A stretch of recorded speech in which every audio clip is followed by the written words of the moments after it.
I see it with a clear eye. So I hustle. Mama's house to Penthouse. I don't know if you heard the big news this week. Big news. They leaked GTA 6. I saw something. Somebody talking about that. I was it's so crazy how many worlds are in this world. Yeah. I was looking at this shit. I was like, damn, I don't give a fuck. Yeah. But it was a lot. I understand it's a lot at stake. Like, Man, the biggest entertainment product in the history of humanity. It ain't never been a bigger product with more anticipation. 13 years. yeah, 13 years since the last one. I don't know that. He just leaked the strip club this morning. What I do remember, he just leaked the strip club. He just leaked the strip club. Nothing. All I saw was a nigga shot leaked on there, but I don't understand. Yeah, nah. So basically, we ain't gonna stay on this too long, but basically, Oh, no, nothing. they talking about, oh yeah, he just dropping footage. So apparently he got where he can actually play it, and everybody trying to figure out how he penetrated like a $1 billion company. So to show people that he not just posting random videos, he shot his name in the wall to be like, yeah, I got this. So he basically taunting them. But they talking about they got the feds after him now, stuff like that. When they catch him, though, boy, You gotta leak it. it's gonna be crazy.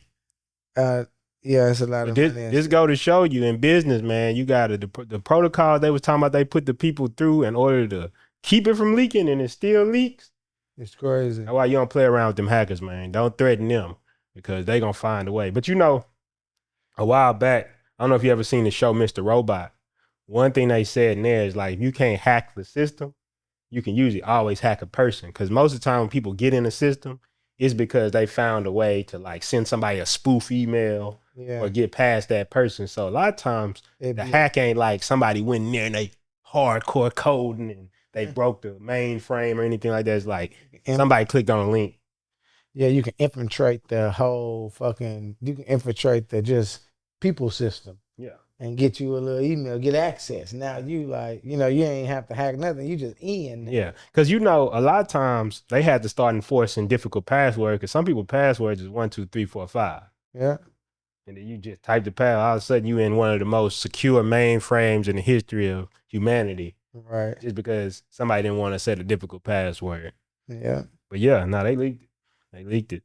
It's crazy. He leaked it. He did leak it. He did. Yeah, well, no, he leaked it. It's been 8 leaks so far. The stock for Take-Two, which is who owns Rockstar, who makes GTA, dropped $2 billion. So they lost $2 billion of value. Don't mean they lost $2 billion of money. Everybody gets that misconstrued. It's just the stock dropped a lot. Mm-hmm. So $2 billion, that's a lot. So investors hot about that. But yeah, that's what happened. So you ready to get into our Penthouse Plays of the week? Yes, sir. Okay, so play number 1, small businesses should stop racing to the bottom. So Walmart just cut prices again, but they're saying small businesses should do the opposites because big brands like Walmart can win by cutting prices. Small businesses usually can't. Entrepreneurs need to stop leveraging and competing on price and start competing on things like specialization, speed, service, relationship, experience, convenience, trust, clear results. Yeah. I think this is something that you could speak to because in the jewelry industry, that's really all it's about. We on it. I heard that and instantly, eventually, we aspire to be able to say something like, if we don't get it done in this time, X will be done. Yeah. 10 more like you don't get it out in 30 days or yeah. Like that. If it's not in the air on the way to you, or if it's not here by a certain date, XYZ, then we add this to it. We're going to add that. We got a couple more tech stuff that we add, but I do want to get there. And what you're saying is basically what it's saying here: specialization, speed, service. A lot of times, I know you relationship too, but that's all the stuff in the app. It's like, well, like you shouldn't be able to put a custom order in for jewelry if you can't look at it all day and stuff like that. That's custom. That's just the new standard. Yeah, that's just the new standard.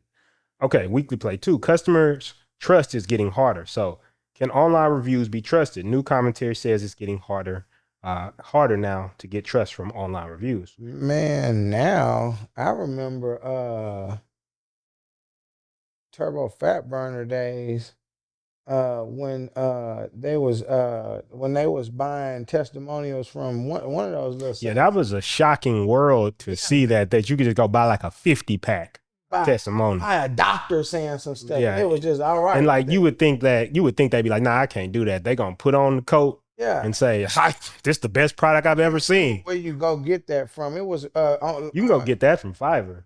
Yeah, it was learning about that is back in ClickBank days, like back when they was doing the VSL letters for health and fitness, and then they'll go get. That's why that It's industry. like, where they getting these doctors from? And then you go. Well, you was trying to do, you trying to do it the right way. You trying to do it the right way. Like, dang, they got a doctor, so they must have sent it. But it's like, nah. It's like, Matter of fact, when you go on to Fiverr, some of the people in the videos, you could see them on Fiverr. Like, oh, okay. I think what ended up happening is you find somebody back in a master class for free online back then, like 2011, 12 on YouTube, and they telling you like, yeah, go to this website. That's why it's getting more difficult though, because you need verified reviews. That's what I'm saying. But back then, people wasn't scrutinizing it as much, because you gotta think, when the weight loss stuff first came out, you could run all kind of crazy ads on Facebook. But after a while, they started cracking down on weight loss hard. Like, you can't make certain claims. You can't say it's going to do this. You can't say it's going to burn 2 pounds a day. Like, the claims or whatever, like, people wasn't tripping. So they would send them to the VSL. 2 pounds a day. Yeah, that's what I'm saying. They had some crazy claims back in the day. But I think this is why the proof is getting so much more difficult to get, because people are now more aware of this type of stuff in a broader sense. A lot of people are aware that you could do this type of stuff. So you need verified reviews from something that people trust. Like, you can't just put a review on here. The video testimonials are huge. And I think it needs to be somebody that they can go look up as well. It can't just be a random video testimonial. Like, if you have a video testimonial from somebody and I can go to their Instagram and I can see they're a real person, I think that's big. True case studies, going through that stuff, like being able to be like, okay, this is a case study of this person. We did this, we sent it here, we did all this. So you could just see there's a real narrative behind it, because a lot of times if them testimonials is not good or people feel like it's cap, that purchase ain't happening. Oh yeah, absolutely. That's why we train in for our sales reps to show our Instagram, look at the people that we tag, go to their page. Anytime we're doing some deliveries tomorrow, we're gonna take some photos and stuff. It's just important. It's all for the almighty reason of trying not to look like a scam. If you're not a scam, you just need to convince people that don't know you that you're not scamming. That's really all it is. And if you are, you'll do things that are scam likely, like take no photos. Yeah. What the fuck? Why not? Where's your office? I can't tell you. You can't come. You can't pull up on me. Nah. That's one of the ultimate things too, in what you do. I remember you telling somebody that. Did you tell somebody like, look, man, I be MCing at this spot. I'm outside. If I scam, you gonna be able to pull up on me and outside. Put hands on me. We too outside. We came from outside. So we'll be somewhere. I just came from outside. We'll be somewhere. I smell like outside. I ain't tripping. I can't be out here scamming people because people can find me. I've been outside my whole life. Ask anybody. I was always outside. You wasn't playing games. No. I just talked about that on stream. I don't even remember.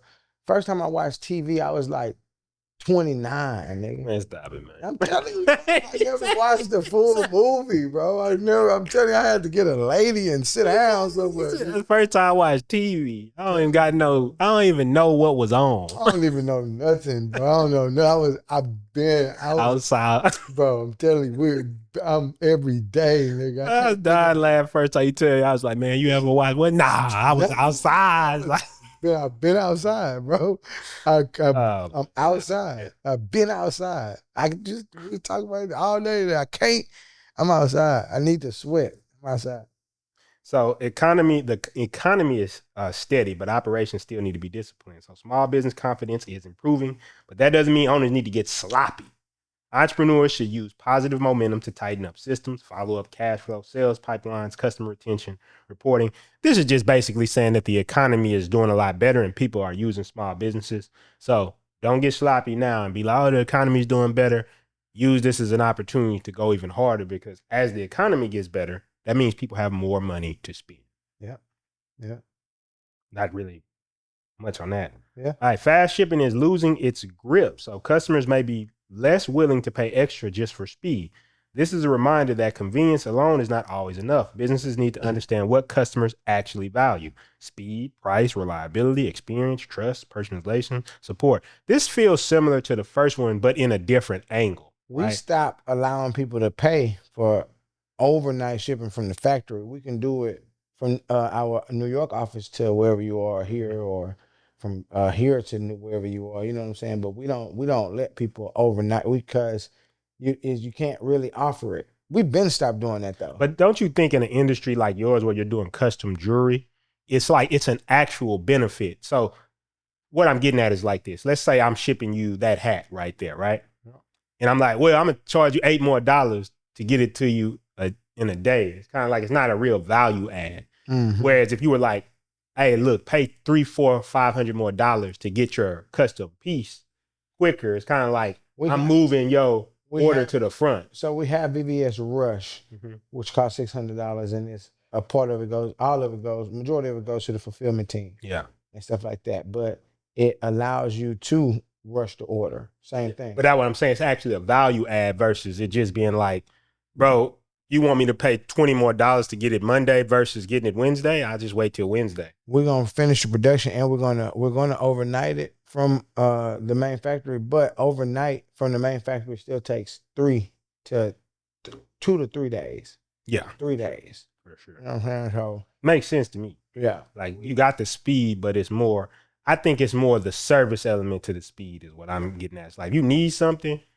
by tomorrow, it's good to have it. But I think a lot of people are just kind of like, man, I ain't paying an extra $10 for you to bring it one day earlier. Right. You know what I'm saying? I just ain't doing. So weekly play 5. Brand impersonation is becoming a business risk. As businesses rely more on social media, impersonation and fake accounts become real trust threats.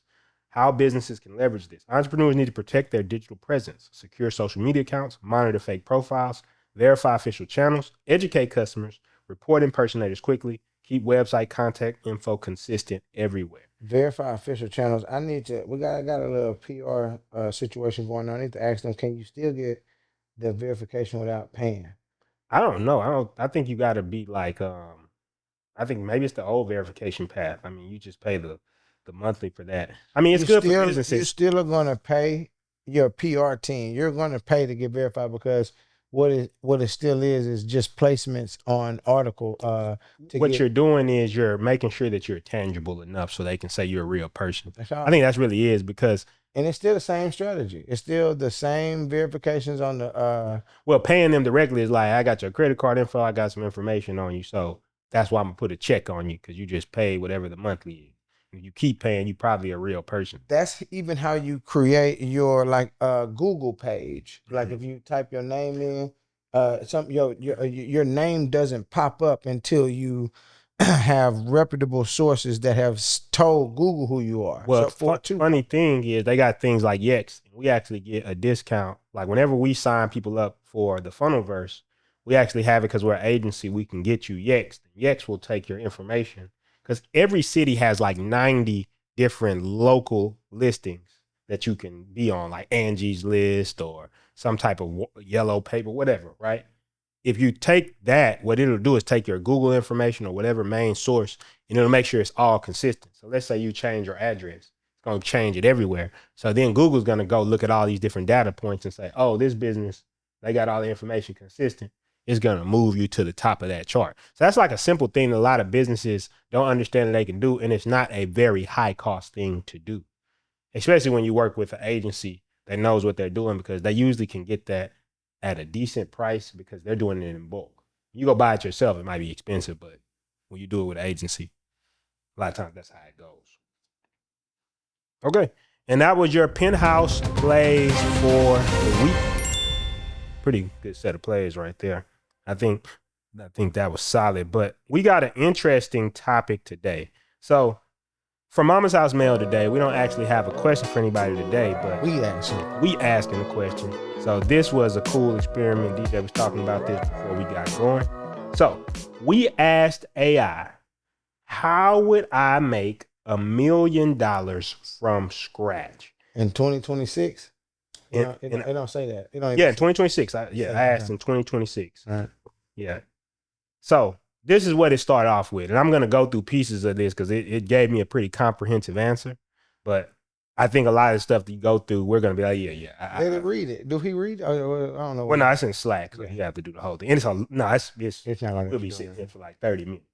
It's not. That's why I'm saying I'm an option in Slack. Yeah, but I'm saying we'll be sitting in for 30 minutes if we read this out. Oh, it's a long paragraph. So this is what it said. That's the whole. $1 million is not usually made from a magical idea. It's made by putting a valuable offer in front of the right people consistently, building systems so the business can repeat the result. The big answer. If I had to make $1 million from scratch in 2026, I would build a high-ticket service business first, then turn it into a system, then turn that system into a scalable product or agency. I would not start with merch. I would not start with a random app. I would not start with a podcast hoping sponsors show up. I would not start with going viral. I would not start with cash. I would start with cash flow, because when you're starting from scratch, the first goal is not fame. The first goal is money in motion, right? So step one, pick a rich problem. I like how I put that, right? Pick a rich problem. And it's Cosmo. Cosmo, he know about business. He in the back end of like some business stuff, right? I would choose a problem that businesses already lose money from every day. Here's some examples. Businesses need customers. Businesses need better follow-up. Businesses need websites that convert. Businesses need ads that actually produce leads. Businesses need AI automation. Businesses need appointment booking. Businesses need content that turns attention into sales. Businesses need CRM cleanup. Businesses need sales scripts. Businesses need email and text follow-up. Businesses need reputation and reviews. So starting with this first one, which is basically pick a problem where businesses already lose money. I think I'm in 100% agreement with AI, because when I talk to people, and I've done this before, so I'm better than y'all. I'm like, I've done this before. Typically you go out there and you start building a product, and usually that product is something maybe you heard a couple people talking about, but people don't really want it. But taking time to actually build a solid offer, I think that's really the starting point of all business. Here's an offer where people will actually pay good money for it. And how do we build something for them? I'm continuously thinking about what we are in the marketplace doing with the softwares that we have, the Funnelverse, the white label version of the Cowboy VVS Express, offering that to people. And I like what Cosmo said about just the randomness. Like you can't do something random. It's not. It has to be like something that people are missing out on money on every day. Like that's one of the main things I keep talking about with the custom jewelry world is like Style Seat and Booksy before. Barbers were missing out on money every day because of the calendar setting, people bullshitting, walk-ins. It's like if you had that stuff scheduled, if you could see how much money you was making, if all of this was like on a dashboard thing. Same thing with the Funnelverse. You can see all your leads in the opportunity section. Same thing with VVS and CRM. That's why I'm moving forward with the tech team. All I be thinking about is tech team, and getting them boys active so we can actually, move forward. Yeah, I like this because it said the key to this is poor problems create poor offers. Rich problems create rich offers. And I always think about that because one thing you'll also know as you start going into business, you work with people. A lot of times people with more money, they tend to be a lot less of a hassle to work with. So if you're looking at what would somebody with this amount of money pay for, that's a solid thing. And one thing I'll let you know is a couple things that you can do that I've done this before, but a couple things that you can do just to get started with research is Reddit is usually a gold mine, because Reddit, there's a lot of things to try to keep spam and fake people out of it. So when you go there and you hear people discussing problems, you can literally get a gold mine of problems that you could potentially solve. And then you can do what's called rapid prototype. And I actually have a video coming up that talks about this, where it's like you can put up like a landing page, put up a site, pay whatever that is, because that might be a couple $100s, but you can run traffic to it. And then when people go to check out or sign up, you actually just be like, well, this is on the waiting list and stuff like that. But just imagine if you get 500 people to sign up, you haven't had to spend all that time creating a product that nobody wants. And I think that's a huge thing to understand as far as creating an offer and how do you test these offers, because what this is saying is definitely true. You need product market fit, but if you're going out there like, how do I actually do that? Trust me, you'd rather spend that upfront money because you could bootstrap for the next 7 months, 2 years on a product that nobody actually wants. And so that's kind of like the first thing it says. So step 2, sell the outcome, not the service. I would not say I build websites. I would not say I do automation. I would not say I manage ads. I make content. That sounds like a commodity. I would say I help business stop losing leads and turn more inquiries into book calls. So this is a good thing because we're talking about how we frame our offers here, right? A lot of times when we're thinking about offers, we think of features like this is what I do. I build a website, but what does that actually do for the business? Because I think a lot of times you've probably experienced this in jewelry because you do a lot of educating people.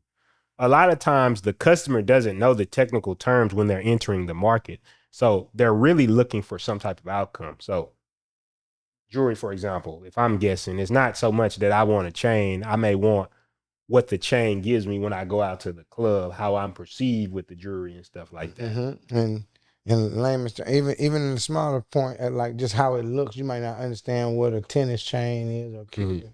But when you get on a call, somebody gonna help you get it right. Boom, boom, boom, and now you got it. You know what I'm saying? You got it. Yeah. I think that's ultimately the difference between even how you copyright on pages. Like most people are just, this is what I do, this is what I have, and this is what I have. But a person that's coming to that site, they don't know what the hell that stuff is. Especially a lot of times I notice people when they get very good in a certain area, they have the tendency to do this ego thing of they like to talk about the information and they like to say the technical terms because, you know, they feel good. They've learned this information. But when you get into the selling realm, you're not in like a school where understanding what the term is and repeating it back makes people, yes, you did it. You're in sales. It's like, I need to understand it to purchase. Like, why is this something I would want? And I think that's the whole thing about this. Yep. It's spot on. Yeah. Spot on to me. Like, it's just fundamentally hearing it back from us or just hearing it in general. Somebody walk through it. I think it's going to be a good episode. For sure. Okay. Step 3, and this is a huge one. Start with one niche. I would not sell to everybody. Yep. This is one of the biggest mistakes struggling entrepreneurs make. Everybody feels like opportunity, but everybody is usually confusing. Basically saying that it feels like you'd have more money because you're going for everybody, but it usually just confuses. I would pick one niche where a problem is obvious. I guess this is kind of going towards more agency stuff, but anything, right? Like jewelry, custom jewelry, getting custom jewelry that's not scammy and stuff like that. That's like you start to find little pockets. Like I got a lot of data on people that need jewelry and that like need it the way that we sell it. Yeah. Truck drivers, police officers. Lately, a lot of police officers that are just police officers are in the pipeline and they love they schedule doesn't allow them to like go to the mall and be sitting somewhere all day so they can that's a good ass point. Yeah, they can get on the truck drivers too. They on the road. Yeah. They can get on the car, do the order real quick, and then meet with you anywhere, or go pick it up from the pickup location and go. You know, they flexible. They like the personal connection with their jewelry engineer. You know what I'm saying? That they working with anybody on the team. They like it. And that's some deep psychology there. That's like a deep problem that you have like a stranglehold on. And it's not easy to get into that market. So they can hear you say it. There's a lot that you have in place for that. But I like how they put it. We help med spas recover lost consultation requests and turn more leads into booked appointments. The reason I like this is because even for yourself, framing exactly what your offer does for somebody makes it easier. I know like a lot of times you could be very good at putting together infrastructure of business. I've talked about this even in our own quarterlies. In the past, it's been like, I don't know if you've ever heard of this town in China. It's a town in China where they built all these skyscrapers. They built all this stuff up, all this infrastructure, and there's basically nobody there. It's a ghost town. So it's like you got all this, like basically just imagine like the city of Houston. Nobody's here. They got that. I feel like sometimes a lot of people's businesses are like that. They build up all this infrastructure. They build up all these ghost offers, but they actually have no people there. You got the person who they got a little town, but it's people banging down the doors because they're so clear about what that offer is. So don't be that empty city. Be the person who builds up the small town because it'll become a big city one day, but you just need to start building it up. So I think That's a huge one. Basically making sure that the offer is as clear as possible. If you can't explain that in a very simple or in very simple terms, then it's going to be difficult for your customer to understand. Difficult for you to create a proposal, difficult for you to create a pitch deck, difficult for you to write an invoice. It's just going to trickle down. You're not going to get no money for it. If you can't clearly say, we're coming to live stream for 2 hours, or we're coming to, we're about to just we're doing a custom piece of jewelry. You're getting access to the CRM. Yeah. Whatever the clear product is, you got to be able to. It's fundamentals. I like these fundamentals. You know, this is it. I think that this is like a good education for you, because something is said, and I've made these mistakes before, is just being too broad, because everybody gets in business saying it's for everybody. Like, it's not. Like, you sell custom jewelry, everybody not wearing that type of jewelry. Yeah. It's just the truth. It's like you trying to sell somebody who don't even care about that some jewelry. It's like you're wasting your time and your money when you could solve a problem for a very specific person. And there's literally millions of that person out there that you could reach out to and be a multi-millionaire. I want you to think about this. Everybody not on social media. They all $1 billion companies. A lot of people are, though, but even social media is not for everybody. Even though I guess it kind of is for everybody, but you get what I mean. Yeah. Everybody not on it. Yeah. And that's social media. That's something that we know a lot of people have. Step 4, get 10K per month first. I would not obsess over $1 million a day in one day. I really like that, because you remember back in the days, it said I would not obsess over $1 million on day one. That's what it's saying. I would obsess over the first 10,000. If you can do 10, you can scale. You can keep. If you're doing 10 a month, regardless if that's not enough money, it's only $10,000 a month. Thin line, and you got. But you doing 10 consistently each month. Mm-hmm. I think that you on the way, because it's easy to scale. It's easy to bring in team members at that point. It's easy to bring in better system creators for you. Can do something. Yeah, you can do something. You can outsource something. You got some room to scale. And then, like I said here, and I like how I put it, simple math, right? 4 clients at $2,500 a month is 10. 5 clients at $2,000 is 10. 10 clients at $1,000 a month is $10,000 a month. I'd rather sell 4 businesses something valuable at $25,000 a month than try to sell a $27 product to 1,000 people with no audience. That's the scratch to cash path. Yeah, Cosmo be saying some stuff. But no, I wholeheartedly agree with this. I think that past just the money you make, I think a big part of why it's difficult to scale a business is because there's a lot of things you end up having to do that are not focused on your business while you're trying to scale. So if you're working a job, for example, you have to do stuff for your job because you have to eat, you have to pay bills, you have to pay rent and stuff like that. That's why I've always said this. People who are staying at their parents' house or their mama's house, I don't think you understand. You have one of the biggest advantages over a lot of people because you don't have those things to worry about. And that's the whole thing why a lot of people, this and that. Don't get too caught up on feeling bad about it. Just say, well, since I'm in this position, I'm going to leverage it to do what it's talking about here. You know, Wallow Gilly, Wallow and Gilly, Wallow said he was in jail from 17 to 35 or something like that. He said, really, like, I love the way he thought about it. He's like, really, like, y'all don't really understand. Like, really, I'm really ahead of you motherfuckers because while y'all was really out here paying rent and everything. Yeah. While y'all was fighting, like, you know, dealing with the life stress of like your girl leaving you and all of this, and you lost 6 months of it. Mm-hmm. I was good. Well, no, I agree because and I'm saying to keep his youthfulness mentality, the mental version of that, and he was able to cope with it, get up out of there, and then look at him. Yeah, it's all perspective, and I think that's the whole thing about. It's a lot of people who starting off, they had to go back to their parents' house. It's a lot of people who's sleeping on somebody's couch right now. It's all perspective. But the thing is, I get it. Like, you know, you don't want to go talk to women because you on that couch and you feel like, you with your mama, you a bum, whatever, right? What I'm saying is, that's fine. It's cool. But you could use this time when you're not worried about things like paying rent and paying bills and stuff like that. Some mamas ain't gonna let you do that. So if you got a mama who's gonna let you do it, use this time to actually go out there, use this. Don't be bullshitting. Don't be GTA 6 coming out. I know you want to play it. Don't play GTA 6 all day. Get your $10,000 a month.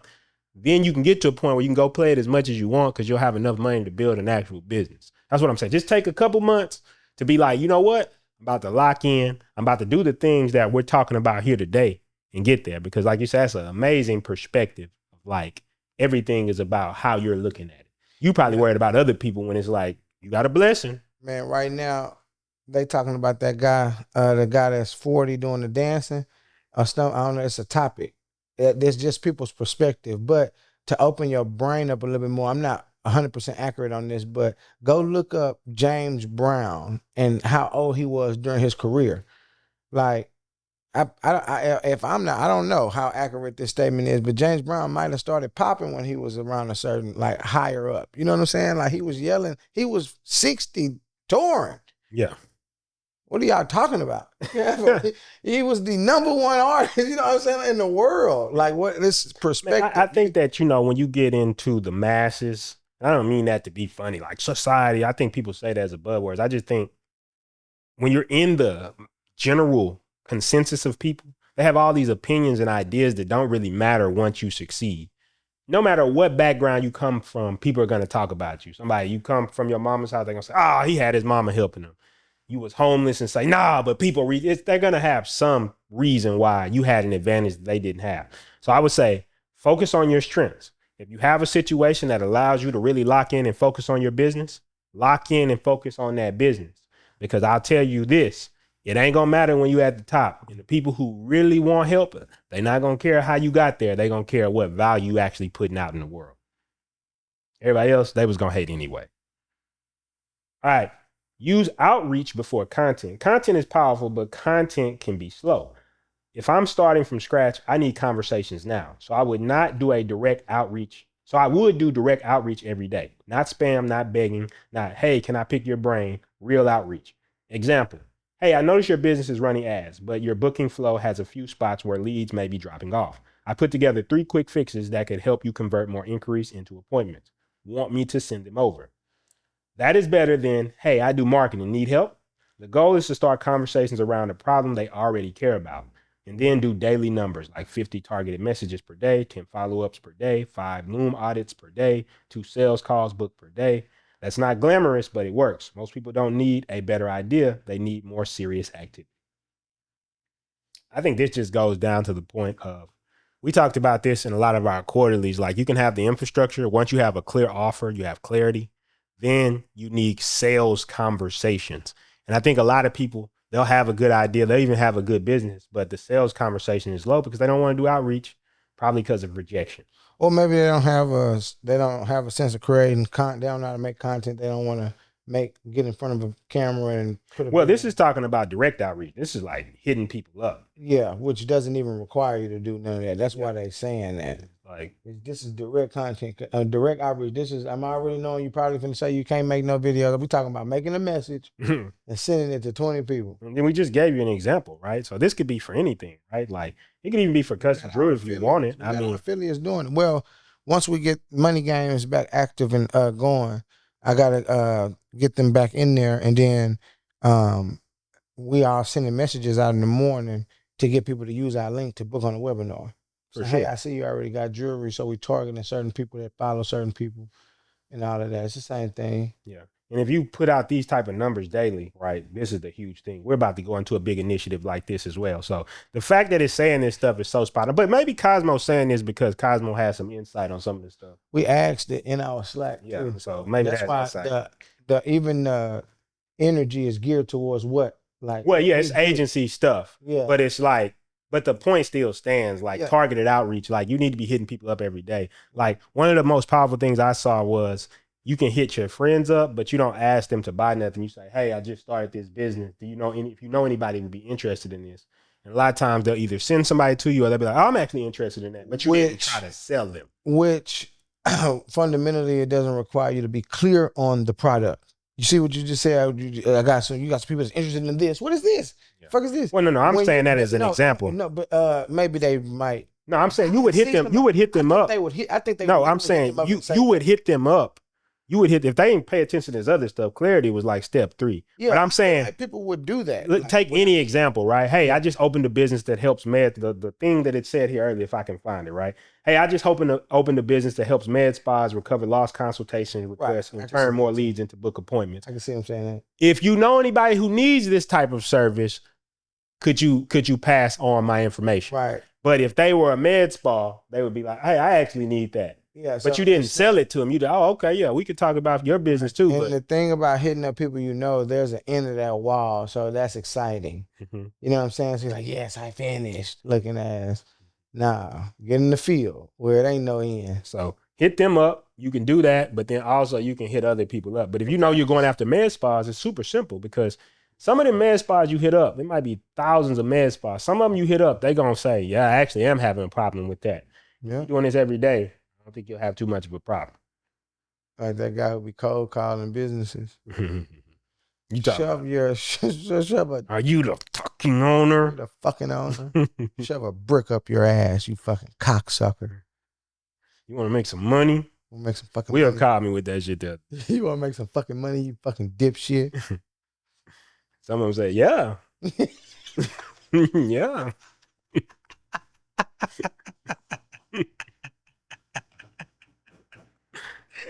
I said, boy, shut your stupid ass. Yeah. Yeah. Boy, get off my phone. We over here making content. Your ass over here all excited. Yeah. I'm trying to do it. Yeah, bro. Okay, step 6, create proof fast. At the beginning, I would do whatever it takes to get proof. That might mean discounted first clients, performance-based deals, 14-day pilots, free audits, case study offers, pay after results structure, if the risk makes sense. The point is not to stay cheap. The point is to get evidence. Yeah. Once I have proof, I can raise prices. Yeah, Proof beats persuasion. Hey, man, I can say we helped this company recover 37 misleads and booked 11 extra calls in 30 days. That sells way better than we are passionate about helping businesses. Come on, man. We done 5,000 custom pieces of jewelry. Oh. And I tell people every day, hey, 5,000, 6,000, 7,000, 8,000. We're already on like year 8, year 10. We're gonna start acting different. Tell you, never hesitate to tell a person that we're gonna start acting different. I'm saying you can't act different because look at all the stuff you can get scammed. Yeah, like in jewelry, you can get scammed. You can give your money to somebody who doesn't know what they're doing. Then all of a sudden, you're like, damn, that shit didn't go through. Yep. I see it in web development all the time. How many times have people taken money or given it to a developer and it's 7 years later, they still don't have a website and the person that ran off with their money? Yeah. Like I told, that's why I'm interested in really getting this app to where we needed to go, because even a big selling point of it when working with other vendors in the industry is the automatic payout system for everybody that's working in it. You know what I'm saying? It's like all of these things are important, but yeah, so create proof fast. I mean, even if you got to do one for free, just to get it started, the whole point, once you have proof, make sure that when you do the free work, if you're going to do free work, you can do discounted, but if you're going to do free work, make sure part of the stipulation is that the testimonial is the payment. Because if the testimonial is the payment, I promise, we have one client we onboarded. She has so many testimonials. We basically ran an ad on just the testimonials. I'm not talking about crazy copy or anything like that. Just like testimonial, clear offer, signups every day. Crazy how it works. Because if people see other people have already done it and not got scammed, then it's going to be a lot easier to sell. I do need to get I'll have Robbie do testimonial calls for Furtis and everybody. We need to tighten that up ourselves. We can do the video call. They got in the thing now where you can do the video calls. You can send for testimonials for video. In the CRM? Yeah, we got it in the software in front of us. I gotta see it. I never even got the regular review. I never got the regular page right. So I need to get it done. In due time. Okay.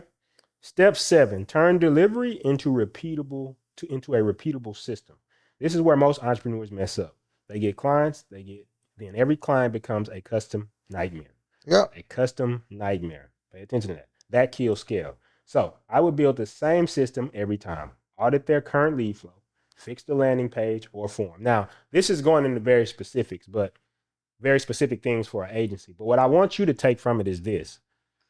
The whole fulfillment process should be a standard operating procedure that you can repeat. Yeah. You do custom jewelry, I'm but thinking you don't do custom for every person. I want everybody to understand what I mean by what by that. Yes, the piece is custom, but the process is the same every time. Every time. Yeah. The piece is custom. So I can do a custom website, but the way we get you a custom website from the design phase to the build phase to the actual integration part is always the same. This is why I like pitch decks. They force you to create these things to show. Like you have to know your step-by-step process. I say that you don't have a business until you know exactly what happens next. Mm-hmm. And that's what you call scam likely when a nigga just get to fumbling around. Well, you know what we normally do. Let me see. You ain't done this before. Yeah. Oh shit. Here we go. This nigga You ain't done this before. You don't know what to do next. How long you been working here? Exactly. And this is also important when you're starting to bring other people in, because if you have a custom process, you're going to hit this wall. Like, how do I bring another person in? Because you're looking for somebody to be like this superstar who knows how to do every job and every Knows task. when to do it. It's like, nah.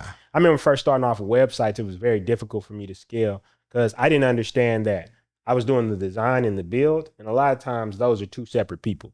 You have somebody who designs the pages, and then you could have somebody who does them both, I guess, but you have somebody who designs the pages and then somebody who actually builds the stuff inside the software, whatever they're using, whether it's a custom build, whether it's like WordPress, whether it's inside like something like JHL. It's like those type of things are just different parts of the process. So it's a lot easier when you can say, we're going to have somebody design it, we're going to have somebody build it, we'll integrate it into whatever you have, and then it's done. We have a quality assurance phase. All this is in Cindy Express. Just like I know you have all your steps inside VBS Express. So having a repeatable system makes it to where each time somebody comes in, don't have to really think about it. We're just hitting checklists. And because we've done this enough times, we know this is going to get you results if you implement these things. Final step. I think this is the final step. Okay. Step 8, scale to 1 million with simple math. There are a few paths to 1 million. Path 1, high ticket service. 34 clients at $2,500 a month equals $85,000 a month. That's about $1 million a year. This is very possible with a niche service business if delivery is systematized. Path 2, fewer clients, bigger offer. 10 clients at $8,500 a month equals $85,000 a month, which is also about $1 million a year. This works if the service is tied closely to revenue and the clients are more established. Path 3, hybrid model. In agencies, a lot of times they do this because you have a mill and you have boutique clients. But 15 clients at $3,000 a month is $45,000 a month. Digital product course templates, $15,000 a month. Workshop webinars, $10,000 a month. Consulting intensive. Oh, what intensives? I guess intensive. I don't know what it's saying. Consulting intensives, $15,000 a month. I think it was saying incentives, maybe, right? But somebody might correct me and be like, this nigga, you don't know what you're talking about. But anyway, that's $85,000 a month. That's a more diversified model. But I would not start diversified. I would start focused, then diversify after the first offer works. So basically, just put together simple math, and that simple math is going to allow you to scale a lot better. Yep. How many clients does it take to get to 1 million? And then if you can get to that number, you'll have $1 million a year. That's it. It's really simple. Yeah. Right. That's and what. Then go to the next offer to get to 2, 3, 4, 5, 6 million, and then I like how it's like just a stack. You could have this product is going to make this much. This product is going to make this much. This product is going to make. As you're talking, all I'm doing is visualizing the financial sheet, the sheet that we already have in place that shows you the products that you have, shows you what you actually plan on doing this month, what you actually plan on doing, and what you did. You know what I'm saying? And that's all you're doing. And then even I daydream about the pipeline. Is all of the pipelines are just your products, ready to go. Custom jewelry, grills, Diamond Direct from start to finish. You got different project managers in each pipeline. You got different people working each board. You got different teams of people working each board. How you deliver each of these products are different. Once you do one, you're gonna get really good at doing the rest. So I'm sorry. Go ahead. No, people build whole companies off of products. Mm-hmm. You can have one really good product. One. And have $1 million company, $1 billion company. $1 billion company. Okay. The 2026 advantage. The biggest advantage in 2026 is that small teams can look bigger and operate faster because of AI and automation. But here's the important part. AI is not the business. AI is the leverage. And this is a huge distinction that a lot of times people think that AI is going to solve all their problems. You can't just put something over sloppy processes, sloppy SOPs, and expect it to scale your business for you. AI can be powerful, but if you're really good with AI, you're figuring out how to take AI and make what you're already doing work a lot better. You need to have your processes and systems down, but it's huge that you actually use these tools to make you look like a bigger business, especially early when you're trying to develop that proof. The real $1 million skill. If you ask me, the real skill is not coding, it's not content, it's not even ads. The real skill is learning how to find a painful problem, make a clear offer, get attention, sell the solution, deliver results, and repeat the process. And that's like 52 skills in one. You said the real skill is. Well, I think that's business, though, kind of encapsulated in one sentence. Yeah. You find a problem, you make a clear offer to that audience, you get the attention so people can say, hey, I'm solving this problem, or see you're solving this problem.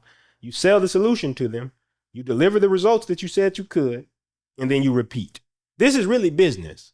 Everything that you've ever bought, everything that's ever been sold is really this process of going from a problem to a repeatable process that you solve over and over again.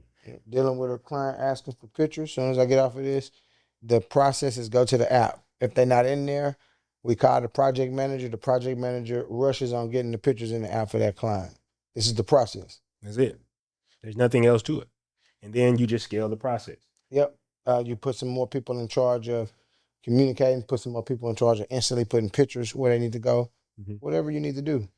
And then all of it becomes a tool just on the way to that point, and you know what that costs. And of course, you're going to have to hire people along the way. But I mean, if you do this correctly, I mean, you could be making $1 million a year pretty easily. And then once you get there, you'd be like, I'm just going to scale even more. And you've learned skills along the way that help you build a successful business. I don't think it's difficult. I think a lot of what's going to stop you from building that business are going to be the emotional things that hold you back. So here's some things that AI said you should avoid. And our AI is called Cosmo. So we asked Cosmo. That's our internal agent that we use to like do research and stuff like that. I would avoid starting with a low ticket product and no audience. So a product that is low ticket and doesn't have audience. Spending months building before selling. Trying to serve everybody. Selling vague services. Chasing every trend. Branding before cash flow. Hiring before systems. Scaling before proof. Automating a broken process. Confusing busy work with business. A lot of people don't fail because they're lazy. They fail because they spend too much time doing the things that feel like business, but don't create revenue. It's force you to say this shit don't work and you don't want to do it. Well, that's huge, right? And that's basically what happens when we ask AI. And I think a lot of the stuff that it went over were solid things that you can actually use practically in any business. Like the simple things, if we want to recap these real quick, so you just have an understanding just to go over them again. Let's start with step one. Step one was to pick a rich problem. So pick a problem that people have money to pay to get solved. I think that's the first thing that you want to do. Number two, sell the outcome, not the service. Too many people are selling their products and features because they're excited about their products, but the people who are buying your products, they only care about what your product is going to do for them, what transformation they're going to have with your product. Step three, start with one niche. Don't try to sell everything to everyone. Just have one simple, clear offer that you sell in one niche. And then later on, once you get that going, you get your millions, you can just move to something else. Step four, get that first 10K a month. That cash flow is going to make it to where you can basically maneuver. You're not thin lining, as you call it, right? You're not trying to pay some bills. You're not trying to figure out where you're going to eat, and then you're good to go from there. Step five, use outreach before content.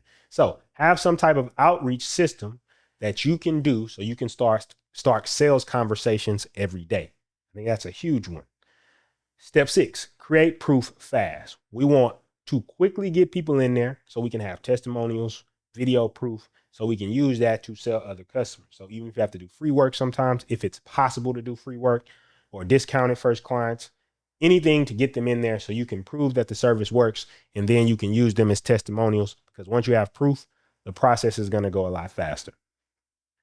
Step 7, turn delivery into a repeatable system. So when you get in there, make sure whatever you're delivering, your fulfillment system, turn that to a standard operating procedure. Turn that to a system you can do over and over and over again. And if you're delivering results, all you have to do is take what you're doing and document exactly what you do to get the results for the clients. And that's going to make it repeatable and also scalable, because if you can make it repeatable like that, you can pass it off to another person, and that makes it simple. Step 8, scale to $1 million with simple math. So we talked about 3 models. A high ticket, you have one high ticket service, which you scale that up. You have a fewer clients, but a bigger offer. So basically something like $8,500 a month, but you only have a couple clients because you don't need many to get to that 10 clients, which will be $1 million a year. Or a hybrid model where you have different products, where maybe you have one high ticket offer, you have some type of product or service, and then maybe you have some consulting services on the back end of that, which will ultimately get you to that $1 million. It's right there. So remember, in 2026, the advantage is that you can use AI and automation to help with a lot of this stuff. And I think that's a solid path in order to make $1 million. What do you think about what AI said to make it to $1 million? I already said it's spot on. I thought it was spot on. I thought that shit was spot on because it hit all the fundamental principles, and all it is fundamentals. It ain't no magic way. So I was just wanted to hear what he was gonna say, and he hit all the fundamental principles, stuff that we in the field figuring out right now. So it's like that's how I know it's spot on. Yeah. Stuff that when you do stuff like that, I mean, that's how you tighten stuff up. I think that's actually a good process for any business owner to do, is give the AI some context about your business, understand where you're at right now, and ask it, like, how would you get to the next stage?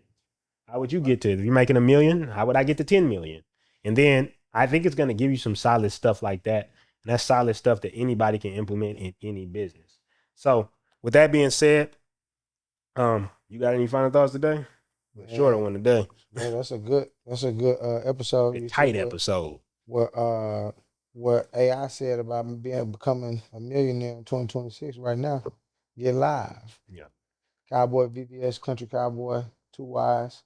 Tap in with me everywhere.